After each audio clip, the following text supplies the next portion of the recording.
Praise the lord.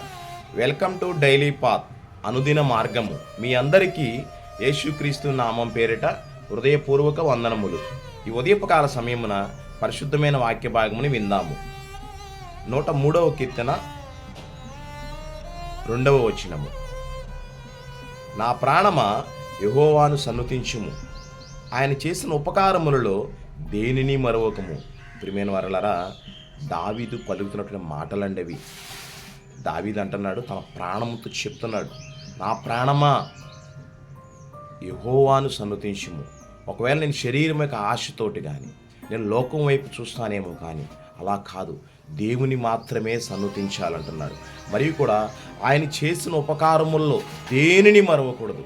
ఒకవేళ శరీర రూపంగా ఉండి నేనేమైనా మరవాలని ఆలోచన చేసినా కానీ ఎట్టి పరిస్థితుల్లో కూడా దేవుడు చేసినటువంటి ఉపకారములు ఏంటంటే మరవకూడదు అని చెప్తున్నాండి. ప్రియమైన వారలారా, ఈరోజు మనం అందరము కూడా ఈ రీతిగా ఎలా ఉంటున్నామంటే దేవుడు చూపినట్టు కృపను బట్టేనండి.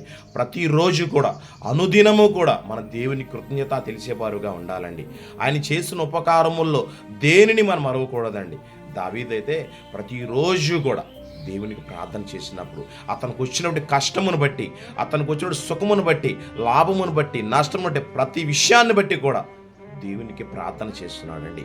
అతను రాజుగా ఉన్నప్పుడు ప్రార్థన చేస్తున్నాడు, రాజు కాకముందున్నప్పుడు ప్రార్థన చేస్తున్నాడు, అడవుల్లో, పర్వతముల్లో, లోయల్లో ఎక్కడ తిరిగినప్పుడా కానీ దేవునికి మాత్రం ప్రార్థన చేయడం అనేది మానలేదండి. ప్రతి విషయంలో కూడా అయ్యా, నువ్వు చేసిన ఉపకారములు మీరు దేనిని మరవకూడదు తండ్రి అని చెప్పి మనం అక్కడ ప్రార్థన చేసేవారముగా ఉండాలండి. ఎందుకంటే ఆయన మన ప్రతి విషయంలో ఆయన మనకు సహాయం చేస్తున్నాడండి. ఉదయం నుంచి సాయంత్రం వరకు సహాయం చేస్తున్నాడు. మన కుటుంబం విషయంలో, మన సంఘం విషయంలో, అన్నింటిలో దేవుడు సహాయం చేస్తున్నాడు. కాబట్టి ఆయనకి మన కృతజ్ఞతాస్తుతులు తెలిపేవారుగా ఉండాలండి.